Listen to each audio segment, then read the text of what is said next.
Electrochemistry के last lecture में हमने देखा था कॉम्बिनेशन ऑफ सेल्स। अब कुछ कॉम्बिनेशन ऑफ सेल्स पे कुछ प्रॉब्लम्स लेते हैं। देखिएगा, अगर हम बात करें प्रॉब्लम्स की, यह हमारे पास कोई इलेक्ट्रिकल सर्किट है और इसमें हमें 3 सेल्स दे रखे हैं, एक 4 वोल्ट का, एक 2 वोल्ट्स का और एक 4 वोल्ट्स का, और इनका इंटर रेजिस्टेंस दे रखा है 6 ओम, इसका 1 ओम और इसका 6 ओम्स। क्या पूछ रहा है हमसे? कह रहा है calculate current in the middle branch. इस मिडिल ब्रांच में हमें क्या बतानी है? करंट। तो देखिए, हम इसमें क्या करेंगे? केबीएल स्लो अप्लाई करेंगे। केबीएल स्लो क्या है कि किसी भी क्लोज लूप के लिए नेट वोल्टेज सम क्या रहता है? 0 रहता है। ठीक है, तो हम क्या करें, इस ब्रांच में हमें करंट फ्लो करनी है, इसमें करंट बतानी है, तो क्या करें, कहीं से भी एक करंट फ्लो करना शुरू करें, किसी भी डायरेक्शन को करंट फ्लो कर दें, कहीं से भी स्टार्ट कर दें, किसी भी सेल से, इससे कोई फर्क नहीं पड़ता, आंसर अपने आप आ जाएगा। ठीक है, मान लेते हैं जैसे हमने क्या करा, इस 4 वोल्ट के सेल से हमने क्या करा, एक करंट फ्लो करा I। ठीक है, यहाँ से I करंट फ्लो गया, ये आया, यहाँ से I1 मान लीजिए इस सेल में चला गया, और तो बाकी कितना बचा यहाँ पे? I माइनस आई डैश, क्योंकि यहाँ से I आया था और I डैश चला गया इसमें, तो यहाँ कितना बचा? I माइनस आई डैश, वो इस ब्रांच में आ गया। यहाँ से करंट निकल कर आई माइनस आई डैश, और यहाँ से आई डैश, दोनों मिलकर वापस फिर क्या हो जाएगी? I। ये कह सकते हैं जिस सेल से जितनी भी करंट फ्लो करी है वो वापस डिस्ट्रीब्यूट होकर वापस फिर उसी सेल्स में उतनी ही करंट वापस आ जाएगी। यहाँ से आएगी आई डैश और यहाँ से आएगी आई माइनस आई डैश, दोनों को ऐड करेंगे तो वापस क्या हो जाएगी? I, और कहाँ जाएगी? यहाँ। अब इसमें हम क्या कर सकते हैं? देखिए, 2 अननोन हो गए, एक I और एक आई डैश। हमें क्या निकालना है? इस वाले ब्रांच में करंट निकालनी है, और वो कितनी है? I dash. तो आई डैश की वैल्यू निकालनी है, मगर मेरे पास 2 अननोन है, एक I और एक आई डैश, तो मुझे 2 इक्वेशन चाहिए। तो कोई से भी 2 क्लोज लूप ले लो। कौन कौन से 2 लूप ले सकते हैं? देखिए, एक तो हम ये लूप ले सकते हैं, ठीक, एक ये लूप ले सकते हैं, और एक ये कंप्लीट ये लूप भी ले सकते हैं। वो आपकी मर्जी है कौन से 2 लूप आप लेना चाहते हो, और इससे भी कोई फ़र्क नहीं पड़ेगा। आप लूप ऐसे लीजिए एंटी क्लॉकवाइज, या ऐसे लीजिए क्लॉकवाइज, कोई फ़र्क नहीं पड़ेगा। ठीक है, चलिए बात करते हैं। तो अप्लाई केबीएल, इसका नाम दे दिया मैंने ABCDEF। ठीक, तो अप्लाई कर रहे हैं, apply KBL low in loop ABCFA, ABCFA इस क्लोज लूप के लिए, और कैसा ले रहे हैं? Anti clock. कैसा ले रहे हैं? क्लॉकवाइज। ठीक, चलिए ए से स्टार्ट करते हैं। ए से यहाँ जाएंगे, ए से बी, बी से सी, सी से डी। चलिए, तो ए से स्टार्ट करें तो पोटेंशियल ऑफ ए। अब हम इधर जा रहे हैं, टर्मिनल कैसा पड़ा बैटरी का? पॉजिटिव, तो क्या लिखेंगे? -4। जो भी लास्ट टर्मिनल होगा उससे वो लिखेंगे। अगर हम इधर जा रहे हैं तो हमारे पास बैटरी का कैसा टर्मिनल पड़ा है? पॉजिटिव टर्मिनल पड़ा है, तो क्या लिखेंगे? -4, क्योंकि लास्ट वाला जो एंड है वो लिखते हैं, तो -4। अब हम जिधर हम जा रहे हैं उस करंट उसके अपोजिट जा रही है, तो क्या रखेंगे? प्लस। कितना? I into are. आई है कितना इसमें? I, और आर कितना है? 6, तो 6I। ठीक, आगे आए, यहाँ तक कोई रेजिस्टेंस नहीं है तो कोई पोटेंशियल ड्रॉप नहीं होगा। इधर जाएं, अब ये रेजिस्टेंस पड़ा, हम जिधर जा रहे हैं करंट उसके अपोजिट आ रही है, तो कैसा रहेगा? प्लस। और कितनी करंट है इसमें? I डैश, तो I डैश इंटू 1, तो देखिए I डैश इंटू 1, और कैसी? प्लस की। आगे चले, बैटरी का टर्मिनल कैसा पड़ा है? प्लस। प्लस पड़ा है तो क्या रखेंगे? माइनस। ठीक है, कितना आ गया? -2 इजिकल टू क्या है? देखिए, यहाँ पे कोई रेजिस्टेंस नहीं, कोई सेल्स नहीं, तो वापस किस पे आ गए? ए पे, तो इजिकल टू क्या हो गया? पोटेंशियल ऑफ ए। या कह सकते हैं, तो पोटेंशियल ऑफ ए कैंसिल हुआ, बस इतनी सीरीज रह गई। क्लियर होगी बात? तो चाहे आप मत लिखते इसको, क्योंकि आप आपस में जब ए से चलेंगे वापस घूम के फिर बी ए लिखना पड़ेगा, तो आप चाहे इस बी ए को कैंसिल करेंगे, या आप स्टार्टिंग से लिखिए मत, बस यहाँ से शुरू कर दीजिए ए पॉइंट से। कितना आ गया? देखिए, -4, फिर आएगा प्लस का कितना? I इंटू 6, फिर इधर आए, यहाँ तक कोई रेजिस्टेंस नहीं, यहाँ गए, फिर क्या आएगा? प्लस का। प्लस का क्यों? क्योंकि जिधर हम जा रहे हैं करंट उसके अपोजिट जा रही, तो प्लस का I इंटू आर। आई कितनी है इसमें? I डैश, और आर कितना है? 1। फिर आगे चले तो बैटरी पड़ी, कैसा टर्मिनल आया? पॉजिटिव, और पॉजिटिव टर्मिनल आया तो क्या लिखेंगे? -2, और इजिकल टू क्या हो जाएगा? 0। कंप्लीट लूप हो गया, तो ये इसका सम इजिकल टू क्या आ गया? देखिए 0। ठीक है, तो यहाँ से सोल्व कर लिया इसको, ये क्या हो गया? 6, देखिए 6I, और कितना बचा? 6I, और क्या है? Plus I dash equal to कितना हो जाएगा? -4 ईयर, -2, ये कितना हो गया? -6, वो इधर जाके क्या हो जाएगा? +6। तो ये पहली इक्वेशन बन गई। अब दूसरा लूप लीजिए, ये कह रहा है apply KBL low in loop FCDEF। देखिए, FCDEF इस लूप पे ले रहे हैं, इस सेकंड लूप पर कैसा? क्लॉकवाइज घूम रहे हैं। चलिए यहाँ से शुरू हो जाइए। चलिए, आप क्या करेंगे? या तो इसे अगर F पॉइंट से लिखेंगे तो आप क्या लिखेंगे? पोटेंशियल ऑफ F, और वापस घूम के फिर इजिकल टू क्या करना पोटेंशियल ऑफ एफ, तो वो आपस में क्या हो जाएंगे, कैंसिल हो जाएंगे, ये सीधा इजिकल टू क्या कर दो, जीरो कर दो। देखिए यहाँ से आप चलिए, यहाँ से आप चले, कितना हो गया, टर्मिनल कैसा पड़ा है, बैटरी पड़ी है और बैटरी का टर्मिनल कैसा आया, माइनस, माइनस का आया तो हम क्या लिखेंगे, प्लस, प्लस 2। अब जिधर हम जा रहे हैं उधर ही करंट जा रही है, तो क्या होगा ये माइनस का कितना, I इंटू आर, आई है कितनी इसमें, I डैश, और आर कितना है 1, तो माइनस का I डैश इंटू 1। फिर यहाँ है कोई रेजिस्टेंस नहीं है, यहाँ देखिए ये रेजिस्टेंस पड़ा, और हम जिधर जा रहे हैं करंट उसके उल्टी जा रही, तो प्लस का कितना 6 इंटू आई, आई है कितनी इसमें, I माइनस आई डैश, तो प्लस का रखेगा कितना 6 into I minus I dash. फिर आगे पड़े बैटरी का टर्मिनल आया कैसा नेगेटिव, तो क्या लिखेंगे प्लस का 4 इजिकल टू क्या आ जाएगा 0। ठीक है, फिर इसकी ज़रूरत नहीं है लिखने की। तो बस यहाँ से एक इक्वेशन बन गई, कितना आ जाएगा यहाँ से 6i, तो यहाँ से आएगा 6i माइनस का 6i डैश यहाँ से, और एक माइनस का i डैश यहाँ से, तो कितना हो गया माइनस का 7i डैश, और यहाँ कितना आएगा प्लस का 2 ये है और प्लस का 4 ये है, कितना हो गया प्लस का 6, इधर ले जाऊंगा तो माइनस का 6। तो दो इक्वेशन बन गई, एक ये और एक ये। यहाँ से सोल्व करिए, कौन सी वैल्यू निकालनी है मैं, आई डैश, क्योंकि इससे मिडिल वाले ब्रांच में करंट पूछ रहा है और मिडिल वाले ब्रांच में करंट कितनी है, आई डैश, तो इन दोनों को सोल्व कर लेंगे, क्या निकाल लेंगे, आई डैश। क्लियर। एक और इसका अल्टरनेट मेथड है, अगर हमें क्या करना है, देखिए बोर्ड एग्जाम में करना है, तो बोर्ड एग्जाम में तो हम केवीएल लॉ के थ्रू ये दो इक्वेशन बनाएंगे और इसी से सोल्व करेंगे। ठीक, अगर हमें किसी ऑब्जेक्टिव एग्जाम में जा रहे हैं जिसमें ऑप्शन है क्वेश्चन में, तो हम क्या करेंगे, उसमें हम डायरेक्ट कर सकते हैं क्वेश्चन को। कैसे, सुनिए। अगर हम बात करें, मैं इसको अगर देखूं, जो पोटेंशियल इस पॉइंट का वही पोटेंशियल इस पॉइंट का वही पोटेंशियल इस पॉइंट का, क्योंकि यहाँ से लेकर यहाँ तक कोई भी बैटरी या कोई भी रेजिस्टेंस नहीं है। अगर ये पॉइंट V है तो इसको B कह सकता हूँ, इसको B कह सकता हूँ, क्योंकि कोई भी रेजिस्टेंस या कोई भी वोल्टेज इसमें नहीं है। तो कहने का मतलब है कि जितना वोल्टेज इस एलिमेंट का है उतना ही वोल्टेज इस एलिमेंट का होगा और उतना ही वोल्टेज इस एलिमेंट का होगा। तो ये सब आपस में क्या है, पैरेलल में है। पैरेलल में है तो अगर हम क्या करें, इसको और इसको, ये दो सेल हैं, ये सेल 4 वोल्ट और EM का और ये भी 4 का, इन दोनों का मैं अगर पैरेलल निकाल लूँ, अगर ऐसे थोड़ी देर के लिए इसको छोड़ देते हैं, क्यों, क्योंकि इसमें तो हमें करंट निकालनी है। तो हम इन दो सेल्स को देखते हैं, दोनों सेल्स किस में है, पैरेलल में, और दोनों आइडेंटिकल भी हैं। इसका EMF भी कितना 4, इसका EMF भी कितना है 4, तो इन दोनों का नेट EMF कितना आएगा, 4 ही आएगा।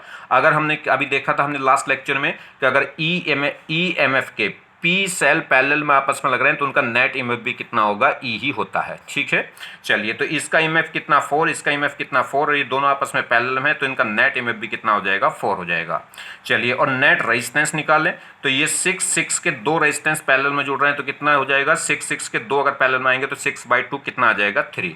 तो इन दोनों को मिला के एक सेल बना लिया, इन दोनों सेल का कॉम्बिनेशन से एक सेल निकाल लेंगे जिसका इमेफ कितना आएगा 4, और इंटरनल रेजिस्टेंस कितना हो जाएगा, 6 का पैरेलल है 2, तो क्या हो जाएगा 6/2 मतलब 3। ठीक है, तो एक फाइनल सेल बन जाएगा जिसका इमेफ कितना होगा 4 और इंटरनल रेजिस्टेंस कितना हो जाएगा 3। तो अब ये रेजिस्टेंस क्या हो जाएगा, दो सेल का रह जाएगा, सिर्फ ये वाला पार्ट क्या कर देंगे, हम खत्म कर देंगे। एक सेल ये रह जाएगा, एक सेल ये रह जाएगा, इसका इमेफ होगा 4 और इसका इंटरनल रेजिस्टेंस कितना रह जाएगा 3, और एक ये होगा। अब तो बहुत सिंपल सी प्रॉब्लम हो गई। ठीक है, चलिए, तो देखिए, जब उन दो इक्वेशन को सोल्व करा था तो यहाँ से आई डैश निकल के आ गया था कितना, 1.5 एम्पियर। अब ये ऑल्टरनेट मेथड आपको मैंने बताया था, ये 4 और ये 4 हमने दोनों क्या कर लिए थे, दोनों पैरेलल में थे तो इनको कॉम्बिनेशन कर लिया था, पैरेलल कॉम्बिनेशन, और पैरेलल कॉम्बिनेशन करके नेट इक्विवेलेंट कितना आया था 4 वोल्ट, और नेट इंटरनल रेजिस्टेंस कितना आ गया था 6 के दो पैरेलल में थे, कितना आ गया था 3। अब ये दो सेल का कॉम्बिनेशन होकर ये एक सेल बन गया था और एक दूसरा सेल ये था, उस सेल को छोड़ दिया था हमने जिस सेल में हमें क्या निकालना था, करंट निकालनी थी। बाकी दो का क्या कर लिया था, पैरेलल कॉम्बिनेशन।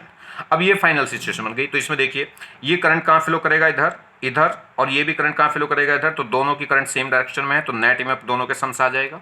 अब तो ये पूरा एक सीरीज कॉम्बिनेशन, एक तरीके से क्लोज सर्किट हो गया। बस ये करंट, ये भी करंट इधर फ्लो कर रहा है, ये भी करंट इधर फ्लो कर रहा है, ये भी कैसे फ्लो कर रहा है, एंटी क्लॉकवाइज, और ये भी एंटी क्लॉकवाइज, तो दोनों की नेट करंट क्या होगी, ऐड, तो इसका मतलब दोनों का नेट इमेफ क्या हो जाएगा, ऐड। तो 4 + 2 कितना हो जाएगा, 6, और टोटल इंटरनल रेजिस्टेंस कितना हो जाएगा, सभी आपस में सेम करंट जा रही तो सब सीरीज में होंगे, कितना नेट इमेफ, नेट इंटरनल रेजिस्टेंस कितना हो जाएगा 4, तो नेट इमेफ कितना हो जाएगा 6, और टोटल नेट रेजिस्टेंस कितना हो जाएगा 4। तो देखिए करंट कितनी आ गई, 1.5। क्लियर होगी बात। तो नेट करंट किससे आएगी, net EMF upon total resistance. Net EMF कितना हो जाएगा 6 + 2 कितना हो गया 4, प्लस क्यों हो गया, क्योंकि दोनों सेम डायरेक्शन में करंट फ्लो कर रहे हैं, और दोनों का रेजिस्टेंस कितना आ जाएगा, दोनों का सीरीज 3 + 1 क्यों ऐड हो गए, डायरेक्ट ऐड क्यों हो गए, क्योंकि दोनों को रेजिस्टेंस में करंट सेम है, करंट सेम है तो क्या कहलाएंगे, सीरीज कॉम्बिनेशन। तो कितना आ गया वो 3 + 1 कितना हो गया 4। क्लियर। ये आप इसमें सिंपल अकेले में किरचॉफ लॉ लगा दो, ठीक है, डायरेक्ट एकदम सीधा आंसर आ जाएगा। चलिए, तो समझ गए ऑल्टरनेट मेथड। अब बात करते हैं इसकी। अभी हमने ये तो देखा कि जब दो आइडेंटिकल, दो या तीन या पांच जितने भी आइडेंटिकल सेल्स अगर पैरेलल में जुड़ रहे हैं तो उनका नेट ईएमएफ कितना आ जाता था ई, और नेट इंटरनल रेजिस्टेंस हम निकाल लेते आर अपॉन पी से।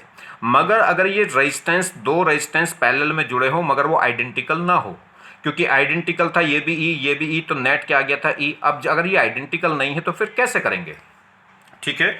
अगर ये सेल्स दोनों आइडेंटिकल नहीं है तो फिर नेट ईएमएफ E1 कहें कि E2 कहें। जैसे दो सेल है हमारे पास, एक का ईएमएफ है E1, एक का ईएमएफ है E2, इसका इंटरनल रेजिस्टेंस R1, इसका इंटरनल रेजिस्टेंस R2। तो इसका नेट ईएमएफ अब हम कैसे निकालेंगे, उसे E1 कहें या E2 कहें, तो देखिए उसका तरीका। तो सुनिए, नोट पॉइंट क्या है।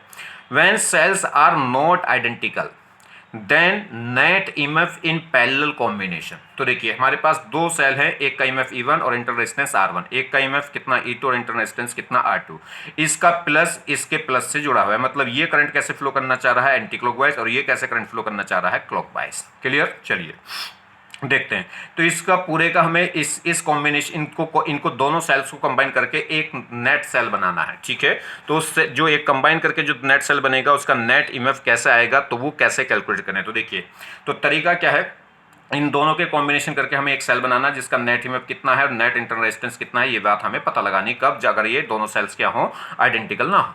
तो देखिए, तो जो नेट ईएमएफ आएगा वो किससे आएगा, E1 into R2, E1 into R2 plus या माइनस E2 इंटू R1 और divided by R1 plus R2। तो जो नेट ईएमएफ है वो किससे आएगा, E1 R2 plus minus E2 R1 और अपॉन R1 प्लस R2। उससे क्या जाएगा, नेट ईएमएफ।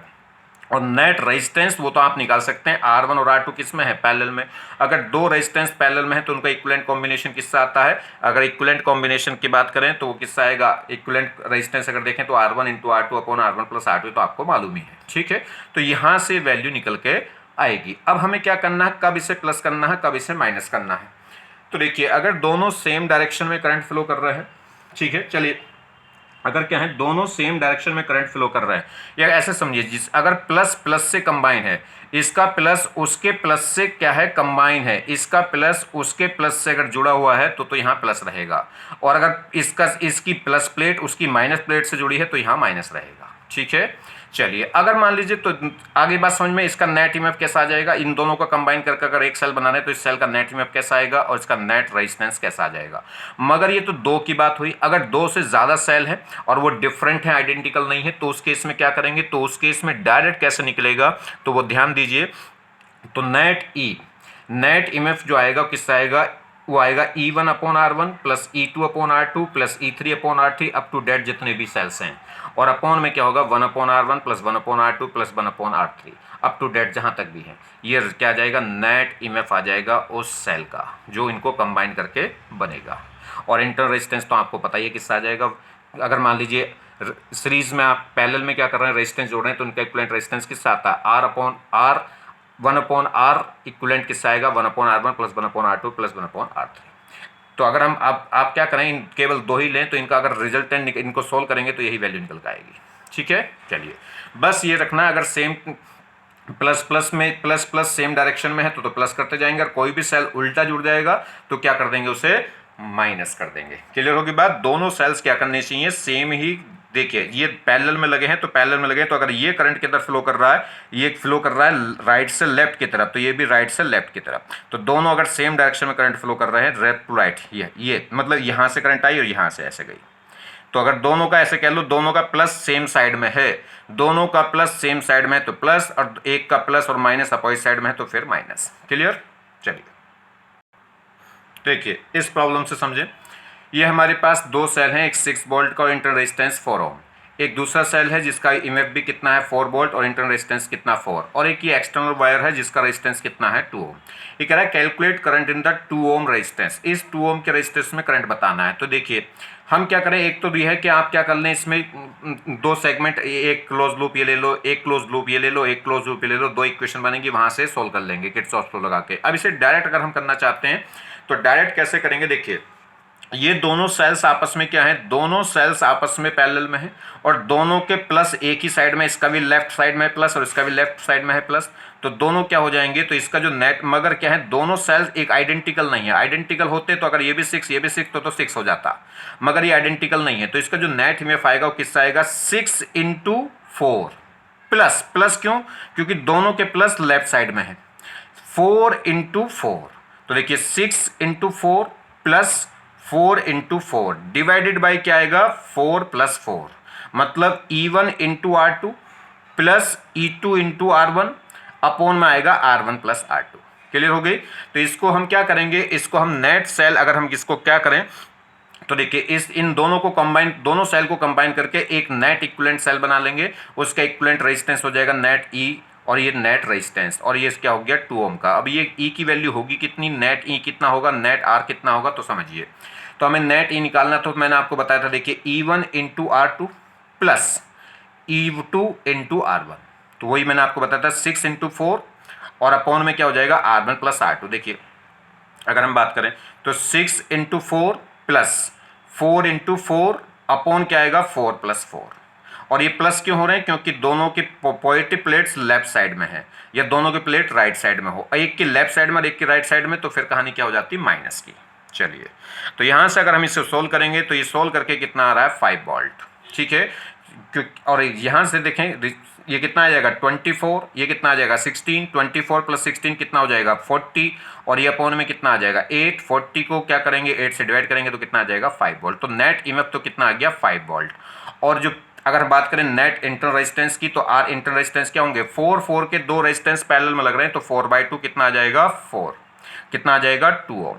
तो अब हमारे पास क्या हुआ, तो ये इंटरनेट ईएमएफ तो कितना हो गया 5 और नेट इंटरनल रेजिस्टेंस कितना हो गया 2। तो अब देखिए करंट कितनी आएगी इसमें, अगर हम इसमें करंट देखें तो I इजिकल टू क्या होगी net EMF upon external resistance plus net internal resistance. ये कितना आ गया था 5, ये कितना है जी 2, और वो भी इंटरनल रेजिस्टेंस भी कितना आया 2, तो ये कितना आ गया 5/4, और 5/4 का मतलब कितनी वैल्यू हो गई 1.25 एम्पियर। नेक्स्ट ये कह रहा है when two cells of unequal EMF are connected in parallel then net EMF lies in between two EMFs.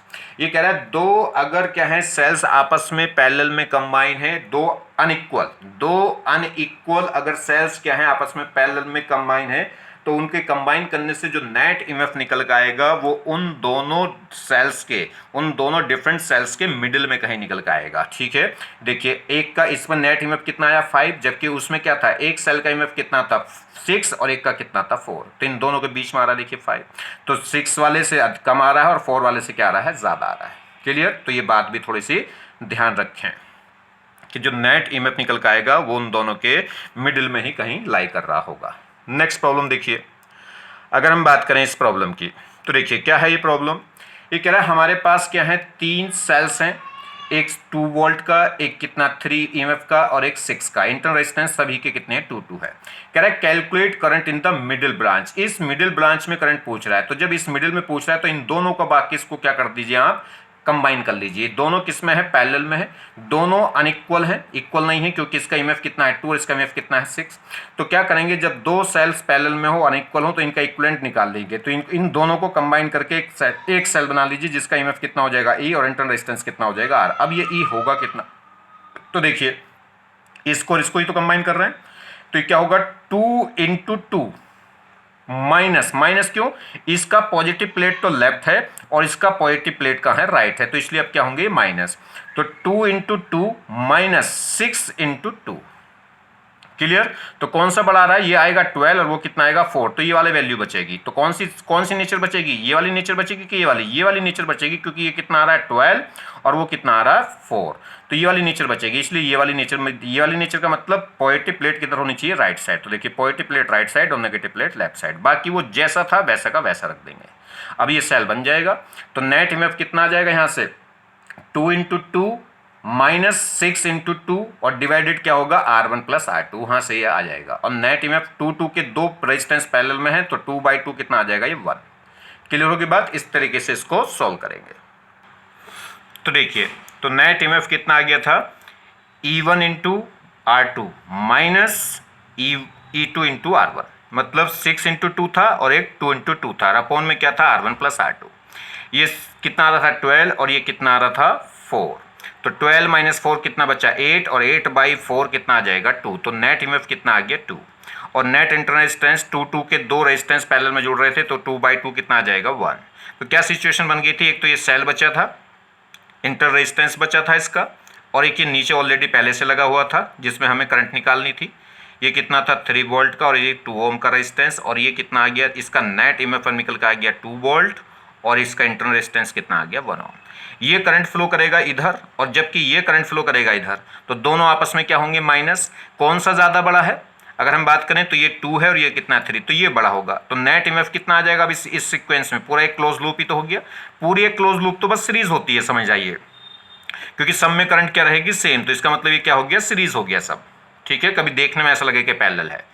चलिए, तो इसमें ये करंट फ्लो कर रहा है कैसा, क्लॉकवाइज, जबकि ये करंट फ्लो करेगा एंटी क्लॉकवाइज। ये बड़ा है तो इसमें से इसको माइनस कर दीजिए, जो नेट ईएमएफ कितना आ जाएगा 3 - 2। अब जो नेट ईएमएफ आएगा अब जो करंट आएगी इसमें, वो करंट कितनी होगी, net EMF upon total resistance, और नेट ईएमएफ कितना हो जाएगा 3 - 2। 3 - 2 क्यों, क्योंकि ये करंट फ्लो कर रहा है एंटी क्लॉकवाइज, और जबकि वो कर रहा है क्लॉकवाइज, तो दोनों अपोजिट डायरेक्शन में करंट फ्लो करा रहे हैं, इसलिए माइनस होंगे। और किस में से माइनस कर देंगे, लार्ज वाले में से स्मॉल वाले को माइनस कर देंगे। तो 3 - 2 ये तो हो गया net EMF upon total resistance कितना होगा 2 + 1 कितना हो गया 3। ऐड क्यों करें, क्योंकि ये सब सीरीज में, सीरीज में क्यों है, क्योंकि सब में एक ही करंट फ्लो करेगी, ठीक है।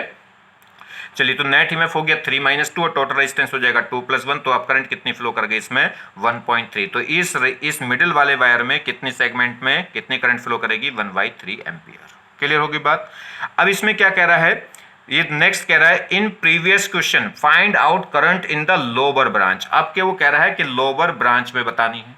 क्या था देखिए जरा, हम बात करें, ये था देखिए, वो कह रहा है आपके इस लोअर वाली में क्या निकालना है हमें, इस लोअर वाली में हमें क्या निकालना है, करंट निकालनी है। तो आपके इन दोनों को ऐड कर लीजिएगा, आपके इन दोनों का ऐड करना के एक नेट सेल बना दीजिएगा, ठीक है। और वापस क्या होगा, तो इन दोनों को ऐड कर लीजिए पहले। तो इन दोनों को ऐड करिए, अगर हम क्या करेंगे तो 2 × 2 और 3 × 2, ठीक है।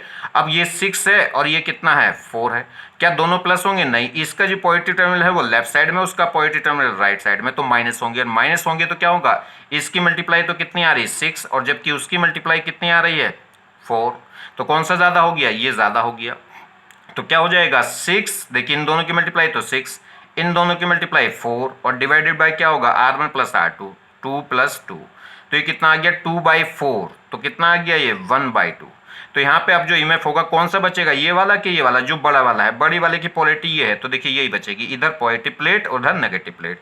ये ईएमएफ कितना आ चुका होगा 1/2, और ये R कितना हो गया 2 के पैरेलल में दो जुड़ेंगे रेजिस्टेंस, तो 2/2 कितना आ जाएगा, ये आ गया होगा 1, ठीक। और ये कि ऑलरेडी क्या था, ये कितना था 6 वोल्ट, और ये कितना था 2 ओम, इसमें हमें करंट निकालनी थी।